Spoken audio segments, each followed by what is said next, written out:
This is City Pulse Newsmakers, a weekly look at the issues and the people behind them in Greater Lansing. Brought to you by City Pulse, Lansing's weekly alternative newspaper. And now, here's your host, City Pulse publisher, Burl Schwartz. Good morning and Happy New Year on this, our first show of 2017. And in fact, that's our topic, 2017. What is the year likely to bring to local and state governments? We've brought in a panel of folks to look into the crystal ball, starting with the former mayor of Lansing, David Hollister. Welcome back, David. Thanks, Burl. And current mayor of East Lansing, a former state representative, Mark Meadows. Good to see you again, Mark. Glad to be here. And the newly elected chairwoman of the Ingham County Board of Commissioners, Sarah Anthony. Welcome to the show. Thanks for having me. And then a guy who's never run for anything except maybe dinner, Kyle Malin from Mirrors, the Capital News Service. Great to see you again. Hey, good to be here, Burl. And Kyle, I'm going to start with you. In less than a fortnight, we will have a new president, Donald Trump. What is the Trump administration likely to mean to state government and state programs? Well, I think the big thing is, what is it going to mean to Medicaid? And that's the big question, because the Republicans have made it clear throughout this last campaign that they want to get rid of the Affordable Care Act, otherwise known as Obamacare. But what does that really mean? Does that mean that everything that Obamacare put into place is now going to be scrapped? Or are we going to save bits and pieces of it? Or are we going to reform bits and pieces of it? And those are the questions that the folks here in the state government have to be very attuned to. Because Medicaid expansion has been a very big part of Snyder's tenure as governor. Around 600,000 people have been enrolled into Medicaid now since it's been expanded to that new populace of working class people from 100 to 133% of the poverty line. So what is that going to mean? Is the federal government still going to be interested in continuing that program? Because if they're not, the state is not in a position to fork over the billions with a B, billions of dollars it would take to supplement the federal income or the federal match into that. State government is now just starting to put in a match. So what is this going to look like? What are the Republicans going to do to the federal health care system? That's the number one thing that folks in state government are interested in. All right, very good. David and Mark, tell us about what are your concerns about what it might mean to city governments? Well, I share the concern about Obamacare because it creates uncertainty. Even on the best circumstances, they do something with an alternative plan. Institutions have been reorganized. State government's been reorganized, the hospital industry, the healthcare industry, prevention. I mean, there's a whole bunch of things that come in place. And with the repeal out of the chute without an alternative creates uncertainty. And we've got 7 years of growth, and that's a long cycle. And to think it's going to keep going into perpetuity is just foolish. So you're looking at a fragile economy that's continuing to grow, but anything could disrupt it. Obamacare is one of them. If they do the repeal and creates massive deficits and other problems. But on the upside, the president seems to have, or the president-elect, a commitment on infrastructure that could really help the cities. I mean, the cities are desperately in need of upgrading their sewer systems and their roads and their sidewalks and their technology industry, stringing lines and getting the last mile, getting all these communities covered. What does the infrastructure commitment on the part of the president-elect mean? Does that carry in the Republican caucus? And will it translate into real dollars to the mayors and the county commissioners and city councils? Because the real difference is, I guess, that all three branches, well, in this matter, Congress and presidency, would be controlled by the Republican Party because, of course, Obama had great infrastructure plans. You could never get them done. Mark, your thoughts? Well, I don't want to just say ditto, but let's keep on this healthcare issue. Healthcare has become the second biggest job growth area in the state of Michigan, I think actually across the nation. So what Trump has said is that he wants to grow jobs, right? But eliminating the Affordable Care Act and reducing the value of money that is going into the healthcare system will actually reduce jobs within that area. So I think it actually has a counter effect on what he said he wanted to do. On the plus side, I think in terms of infrastructure improvement, yes, there could be a value to us from this administration because he did indicate a support for that. I think there's another element of this, whether Ben Carson will be a great, HUD director or not, will be, something we'll see down the road. But there was a commitment to improving the inner cities of the country. It was an issue that was brought up in the campaign.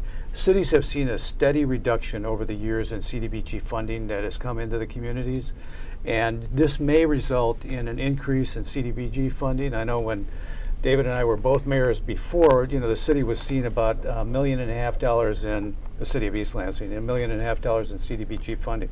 We're down to $400,000 now.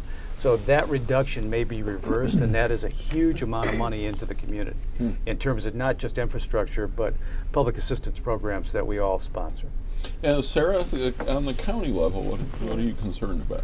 Or what do you think might be positive? Yeah, I won't say ditto, I'll say amen to both of that, all of that, right? So, but I do think echoing the health stuff, right? So Ingham County, as you know, had the Ingham Health Plan before we had the Affordable Care Act. And, at its heightened times, it was covering between 12 and 14,000 people. After the Affordable Care Act, we were looking at about 1,100 folks. So it definitely had an impact.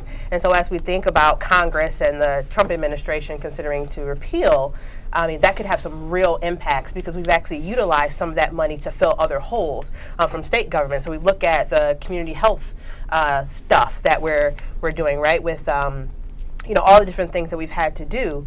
So that's really important to us, is to look at that and to say, okay, before we really reconfigure some of the things, how are we going to actually plug those holes? But going back to the infrastructure piece, I think that's going to be huge for us. The county last year received about 7.4% of its budget from the federal government, the majority of it going to medical services and to infrastructure. So we could make out a little bit better for the infrastructure part of it, but it's just really big concerns for us.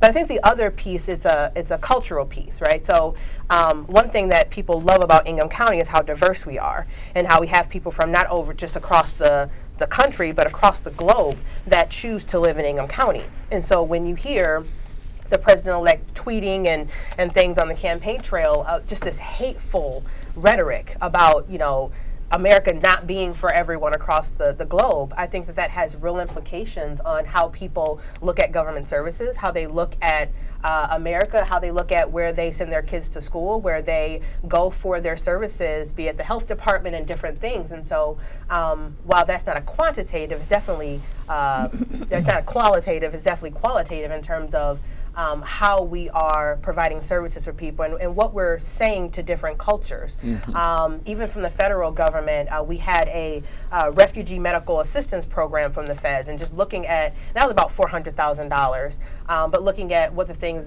President Trump is starting to say, I think that could be vulnerable as well. So, yeah. Kyle, further thoughts? Yeah. Well, yeah, I do. And actually, Mark brought up something there about Ben Carson. What about the other appointment that we're kind of struck with, Betsy DeVos as the Secretary of Education? In fact, her confirmation hearing is starting this next Wednesday. The first, how quickly we're already getting a confirmation hearing before Trump's even sworn into office. And there are going to be some tough questions that are lobbed at her in particular. What's going to happen in her mind on the voucher issue? Is there going to be some kind of federal program to try and reinstitute vouchers or allow the states to do something along those lines? We went to the ballot box in 2000 and knocked them down. Is there some kind of creative mechanism at the federal level that would allow parents the choice to take public money and spend them conceivably at a private school? Is that something that can be done at the federal level? I think those are questions that folks have. And I think we're also going to be interested to see if the Democrats are going to choose to make Betsy DeVos one of their top targets as far as trying to stop an appointment through the process. I would expect the Democrats to focus on a couple key appointments and just hammer on them continuously, see if they can't stop one or two, and see if they can't claim a victory somewhere in this appointment process. And Betsy DeVos could be one of them that they choose to pick on. Just the resume alone is, and what she's done and what her attitude has been about public education makes her a prime target. Well, one of the distinguishing issues of this election was trade, and of course President-elect Trump continues to hammer on that through Twitter. Kyle, are you hearing much on the state level? I would think he's at odds with a lot of Republicans on this. Well, it's certainly a shift on the Republican side, that's for sure. The Republican Party has just been known as being kind of an offshoot of the chambers of commerce, right? That they represent big business, small business, and clearly trade is a key aspect of this. And now you have a president who's a Republican who's siding more with the working class on this issue and trying to, should we renegotiate NAFTA, TPP bad?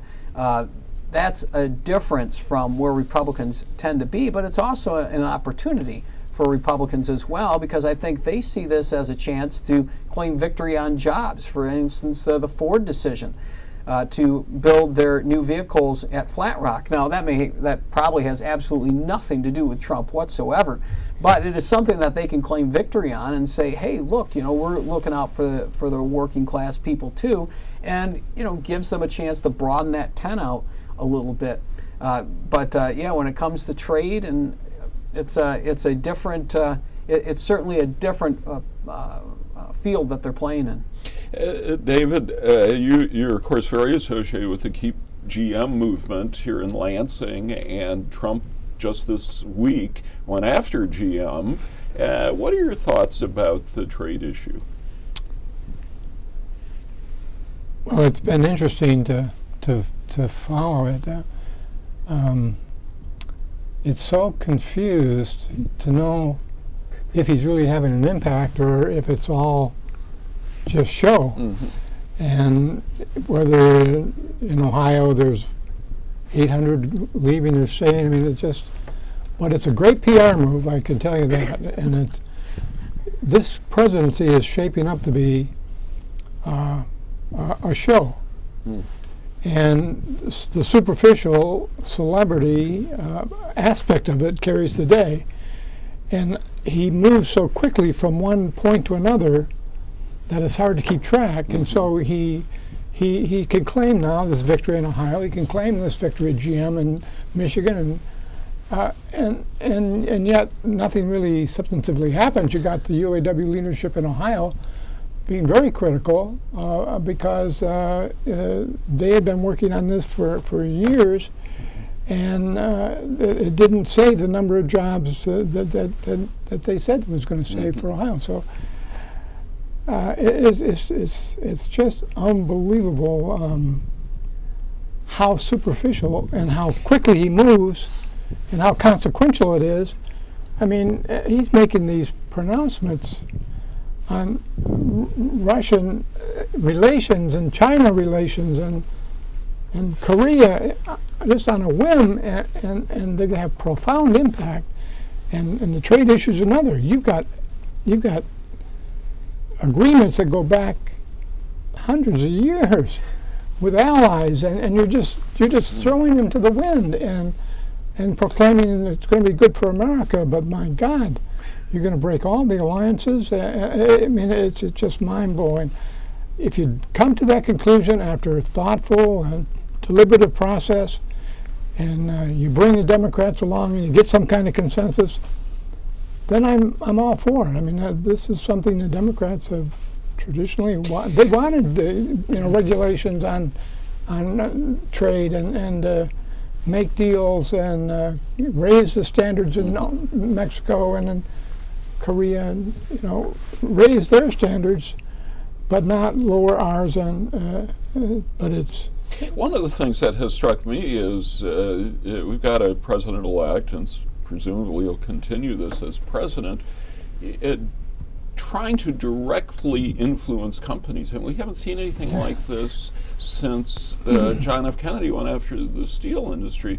Mark, what are your thoughts about that? You're a politician, but aren't some things off limits? Well, I don't think that's off limits. I have to say that. If I'm not sure it was Kennedy or Johnson, but there was, a direct intervention and the threat to release our reserves in order to influence the value or the price of steel at one point in time. So I don't think we have any reserves anymore, so I'm not sure that we could ever do that again.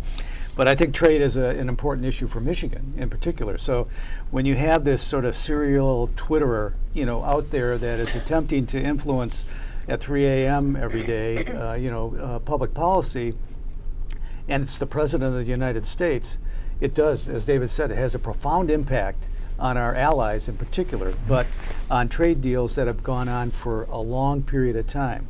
If we do get into a tariff war with other countries, I think we're the loser. We are the loser, and Michigan is a particular loser. I can't remember whether we're still number one. I think maybe Galveston is now, but at one point in time, more trade passed through Detroit than passed through any other port in the nation. So our free trade agreement with Canada, which I don't know, is it CAFTA? Is that what it's called? Anyway, that particular trade agreement is extremely important. If he starts to value these in terms of just trying to cater to people who are saying we've lost jobs because of free trade agreements, I think he ends up being the loser, and so does this policy of improving labor positions within the United States. I just don't see how he gets there with the things that he's saying, both publicly and if he starts to move privately on these things. I think that we end up being the loser as a nation, and certainly those policies that he seemed to espouse, those fall by the wayside.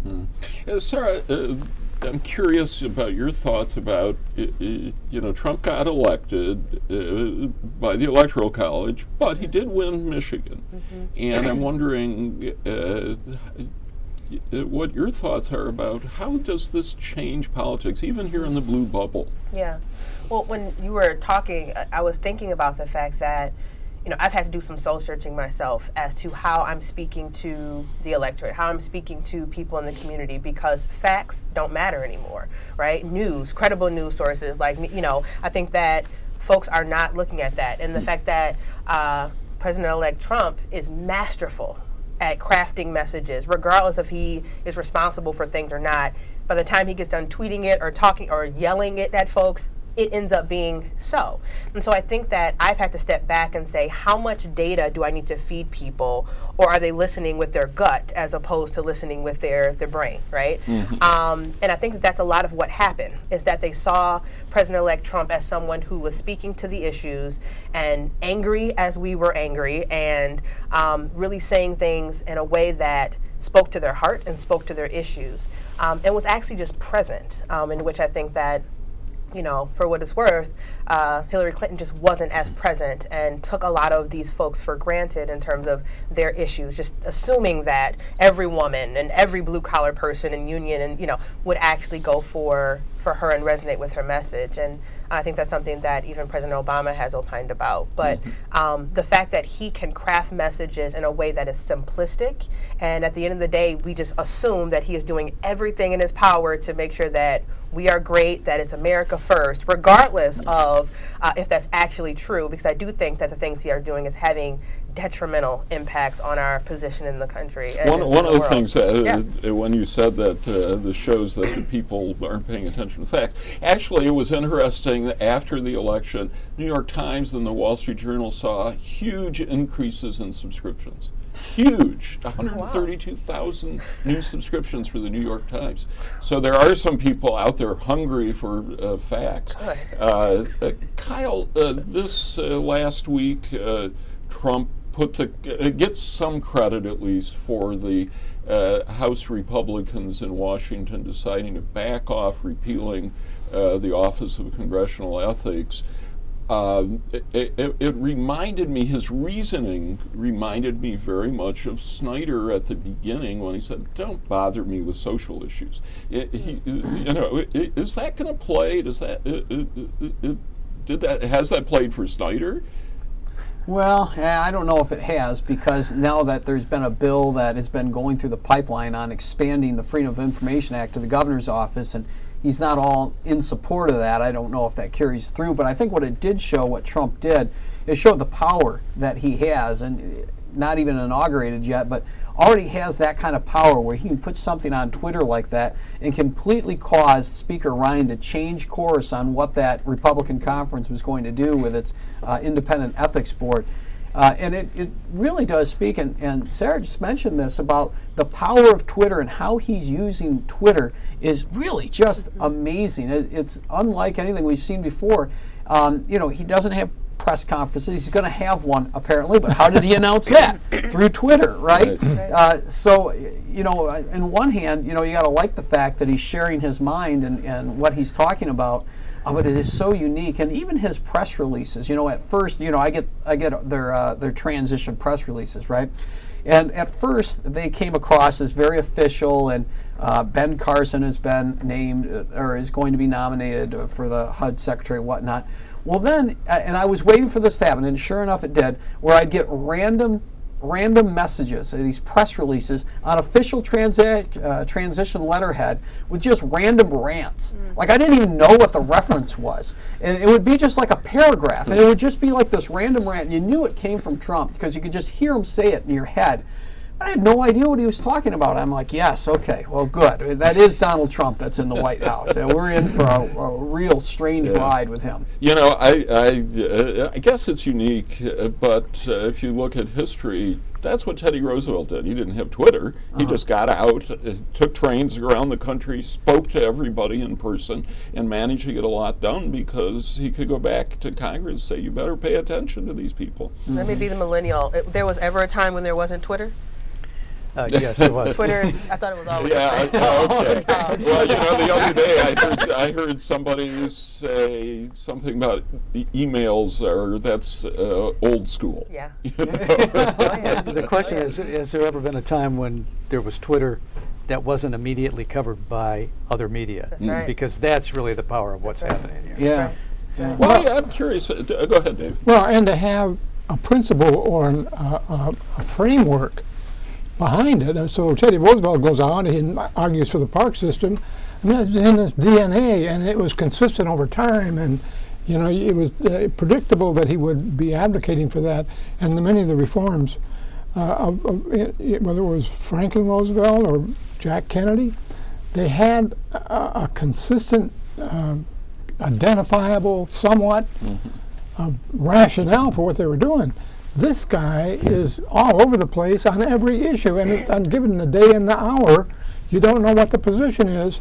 And I'm deeply worried about our democratic institutions and how they can survive. Now he's attacking our central intelligence and our network of cyber spying and whatever the heck it's called. I mean, he's attacking the very people he's going to have to depend on if he takes on Korea, for example, or North Korea. Or Iran. He's going to have the best brains in the country, and he's belittling them. I mean, it isn't just questioning how they do business, but he's demeaning them, and it's just unbelievable. And so you get two of the top senior Republican senators calling a hearing today to preempt his meeting tomorrow. So if something were to happen to Trump, who scares you more, Trump or Pence? Well, that's it's like first prize is a week in Philadelphia and second prize is 2 weeks in Philadelphia. I love Philadelphia. I went to school there. But as politicians, and Kyle, your knowledge of politics, you kind of admire his gut instincts. I mean, what he may believe in, who knows, but he knows how to communicate. Yeah, so he would be the Rick Jones Yeah, there you go. of Washington. It seemed like, but that's not new for him either. I mean, if you take a look back at his history, his the way that he was able to manipulate the New York press was masterful, and making it seem like he was completely loaded, that he was a billionaire, and kept getting on Forbes' list of richest individuals when it was all a mirage. All the casinos that he built and all his property was basically loans that he was able to secure by just telling everyone it was going to be great. And it wasn't until '95 when the Piper called him out, and he had to claim an enormous debt and had to declare bankruptcy. and it all fell apart, But the fact that he's been able to just create an image that was then resurrected by The Apprentice, it's nothing new, and it's how we got sucked into him in the first place. This is how the electric, connected Right. with him in the first place. They bought into it. Now, we've got three politicians at the table here, all Democrats. I'm curious, as a journalist, and this is a classic journalism school question: is there a moment at which a journalist says, "This guy's off the wall. We can't cover him like we cover anybody else"? I really think it's the people who have to make that decision. I mean, I think you just got to cover it as straight as can be, and I think the people can see what's going on. And I think the second that you compromise on that and try and make judgments yourself, then you get thrown in on it too. And just from my vantage point, whatever he says he's doing, that's what we got to report, and we'll let the readers and the people decide what should be done with them. And it's we're dealing with this. We're doing a Trump issue at City Pulse the 2 days before the inauguration, and I've finally decided what's going to be on the cover. But some people have said we got to go after him, and other people have said no, you got to be fair, and it's really challenging because for journalists, like everybody else, there's never been anybody like Donald Trump. Mark, you're looking at a smaller community than Lansing, but are you rosy about the future in the next 4 years, or do you look at this as, wow, what's going to happen? Well, if you just look at it, taking the sort of like the macro out of this and put it into the micro, I think we're doing very well. We have our financial health team. David is the head of, I think, the Lansing one. We have a series of recommendations that have been made to us, and we're going to follow up on those over a period of time. Some things are like low-hanging fruit, so we'll try to take some action immediately in terms of policy issues and things like that. But we have a lot of development that's going on in the community. We have a stronger relationship with the university than I think we've had in the past. At least I've been there, twice in the same position, and with regard to now as opposed to, say, under Peter, I think we have a much stronger position with the university, and they're more involved in the community.